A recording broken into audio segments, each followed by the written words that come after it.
Assalamualaikum warahmatullahi wabarakatuh. Alhamdulillahirrabbilalamin. Wassalatu wassalamu ala ashrafil anbiya wal mursalin nabiyina Muhammadin wa ala alihi wa sahbihi ajmain. Kaum muslimin yang semoga selalu dirahmati oleh Allah Subhanahu wa taala. Alhamdulillah kita kembali dapat berjumpa ya, dan kita kembali akan melanjutkan pembahasan kita yang sebelumnya, yaitu mengenai ya seputar hal wudu. Yang ini jelas oleh Ibnu Qayyim rahimahullah dalam kitabnya Zadul Ma'ad. Kita akan melihat kembali ya penjelasan dari Ibnu Qayyim rahimahullah, yaitu ketika beliau menjelaskan bagaimana petunjuk Nabi SAW ketika beliau itu berwudu. Bagaimana petunjuk Nabi SAW ketika beliau itu berwudu dalam kesehariannya. Jelaskan oleh Ibnu Qayyim rahimahullah, wa kana yamsahu uzunaihi ma ra'sihi wa kana yamsahu zawahirahuma wa batinahuma. Yaitu Nabi SAW ketika berwudu itu mengusap kedua telinganya, ya, sekaligus mengusap kepalanya. Artinya ketika mengusap kepala, Nabi SAW itu langsung lanjutkan dengan mengusap kedua telinganya. Di sini tidak dipisah. Sebagaimana sebelumnya telah kita jelaskan mengenai ya berkumur-kumur dan memasukkan air dalam hidung, itu juga tidak dipisah. Ya sama halnya dengan ini. Ya ketika kita itu mengusap kepala, ini langsung dilanjutkan dengan ya mengusap kedua telinga. Kita lanjutkan dengan mengusap kedua telinga. Dan di sini Nabi SAW itu mengusap kedua telinganya, itu beliau mengusap bagian ya dalamnya, bagian dalam telinga ini, ya bagian dalam daun telinga dan bagian luar daun telinga. Jadi bukan hanya sekedar di telinganya dibasahin aja, namun yang diusap di sini adalah bagian dalam ya dan juga bagian luarnya. Kemudian Ibnu Qayyim lagi menjelaskan selanjutnya ya tentang ini adalah beliau jelaskan tentang kesalahan yang dilakukan oleh sebagian kaum muslimin. Beliau katakan walam yasihha anhu fi masyi rukbati hadis al-battatah. Ya tidak ada satupun hadis yang menjelaskan bahwasanya Nabi SAW itu pernah mengusap lehernya ketika beliau itu berwudu. Jadi Nabi SAW tidak pernah mengusap leher ini, ya, tidak pernah mengusap leher ketika berwudu.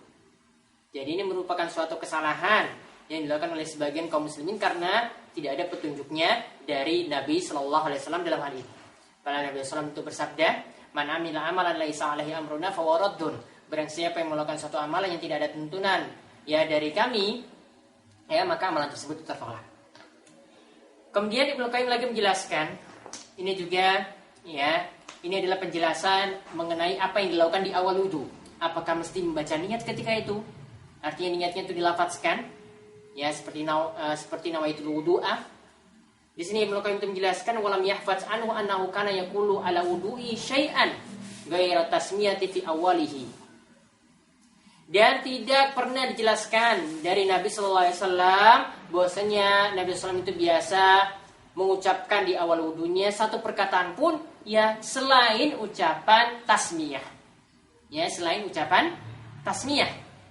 Ya kalau dikatakan tasmiyah berarti ucapan Bismillah. Jadi Nabi SAW di awal wudu itu ucapkan Bismillah. Ya cukup Bismillah saja. Tidak perlu ditambah dengan ucapan niat, lafaz niat tertentu. Ini nanti akan disinggung oleh Ibnu Qayyim ya setelah ini. Ya, jadi ini yang dikatakan atau yang diucapkan oleh Nabi SAW ketika beliau SAW itu berwudu. Lalu dikatakan oleh Ibnu Qayyim, dan di akhir wudu Nabi SAW itu mengucapkan asyhadu alla ilaha illallah wahdahu la syarikalah wa asyhadu anna Muhammadan abduhu wa rasuluh.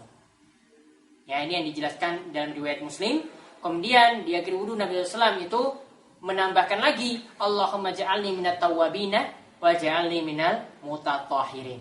Ini yang dijelaskan dalam riwayat Tirmizi. Ya, ini yang diucapkan di akhir wudu. Artinya setelah berwudu ucapkan asyhadu alla ilaha illallah wahdahu la syarikalah wa asyhadu anna Muhammadan abduhu wa rasuluh. Ditambahkan Allahumma ja'alni minat tawwabin wa ja'alni minal mutatahhirin. Nah ini adalah bacaan yang seharusnya diucapkan oleh seorang muslim ketika dia di akhir wudu setelah berwudu. Kemudian melanjutkan perkataan Ibnu Qayyim yang selanjutnya, ya tadi beliau ucapkan Nabi SAW tidak mengucapkan di awal wudu itu satu ucapan pun kecuali ucapan tasmiyah, ya bismillah. Maka selanjutnya Ibnu Qayyim katakan walam yakun yaqulu fi awwalihi nawaitu raf'al hadathi. Dan Nabi SAW itu tidak pernah mengucapkan di awal wudu sebelum beliau SAW itu berwudu ucapan nawaitu raf'al hadathi, yaitu saya berniat untuk menghilangkan hadas. Nabi SAW tidak pernah mengucapkan ucapan semacam ini. Ya, wala stahbahat as-shalah, dan juga Nabi SAW tidak mengucapkan wudu ini untuk tujuannya untuk masuk sholat. Nabi SAW tidak pernah mengucapkan seperti itu. Ya, lalu Ibnu Qayyim katakan la huwa wala ahadun min ashabihi albatata. Ya, Nabi SAW sendiri tidak mengucapkannya, begitu pula para sahabat tidak pernah mengucapkan lafaz niat tertentu. Hal ini berlaku untuk wudu, begitu juga untuk sholat. Sholat juga tidak ada lafaz niat tertentu, usolli fardhu maghrib, ya. Enggak pernah Nabi SAW juga mengucapkan ucapan niat semacam itu. Ingat, niat itu letaknya itu dalam hati, karena niat itu artinya adalah qasd, ya, artinya itu maksud untuk melakukan sesuatu. Jadi sekedar orang sudah punya niatan, sudah punya keinginan untuk melakukan suatu ibadah, itu namanya niat. Dia niat untuk berwudu dalam hati, maka itu sudah namanya niat, dan niatnya itu sah. Ini sepakatnya oleh para ulama. Ya, niat seperti itu sah. Begitu juga ketika dia itu sholat, mau melaksanakan sholat, kemudian dia niatkan, saya mau niat sholat maghrib dalam hati, nggak dia ucapkan usolli fardhu, maka seperti juga niatnya itu sah. Lalu Ibnu Qayyim itu menjelaskan bahwasanya walam yara anhu fi dzalika harfun wahidun la bisnadin sahihin wala dhaifin, dan tidak pernah, ya, ada satu hadis yang diriwayatkan yang menjelaskan bahwasanya Nabi SAW itu pernah melafazkan niat, ya, walaupun satu huruf saja itu nggak pernah ada satupun hadis yang menjelaskan hal ini. Satu hadis yang sahih dengan yang sanad yang sahih juga tidak pernah. Begitu juga dengan hadis yang dhaif, ya, sahih nggak ada, dhaif juga nggak ada, ya.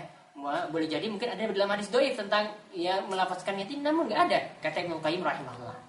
Maka sudah sepatutnya kaum muslimin itu tidak perlu mengamalkan amalan yang tidak dominan seperti ini, ya, sehingga kata seorang sahabat, ittabi'u wa la tabtadi'u, ikutilah petunjuk Nabi SAW saja, ikuti petunjuk Nabi SAW saja, wa la tabtadi'u, ya, dan janganlah kalian itu berbuat bid'ah, membuat suatu perkara yang mengada-ngada, faqad kufitum, maka itu sudah akan mencukupi kalian. Kemudian, ya, dalam poin terakhir ini dijelaskan juga mengenai kesalahan, ya, beberapa kesalahan yang dilakukan oleh kaum muslimin.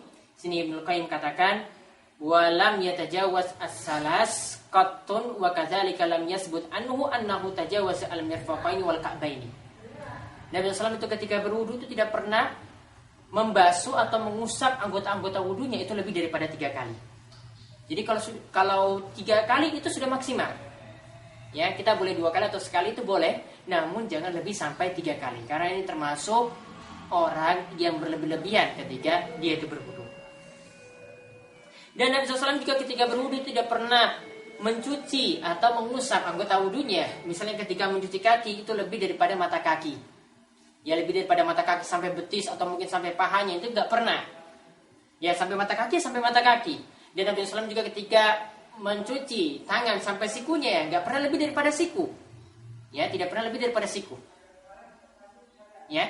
Jadi ka'bain, kalau Nabi SAW itu berwudu cuma sampai ka'bain, ya, cuma sampai ka'bain aja, sampai mata kaki, sampai mirfaqain ini, ya, sampai siku, ya, cuma sampai siku saja, tidak pernah lebih daripada itu. Jadi tidak perlu ketika sampai mirfaqain ini dikatakan sampai mirfaqain ini sebagaimana dalam ayat, ya, tidak perlu sampai di ketiak. Ya, ketika mencuci kaki sampai di mata kaki, ya, tidak perlu kita lebih daripada ka'bain mata kaki, ya, tidak perlu sampai betis, tidak perlu sampai paha. Ya, cukupkan dengan apa yang Nabi SAW itu contohkan.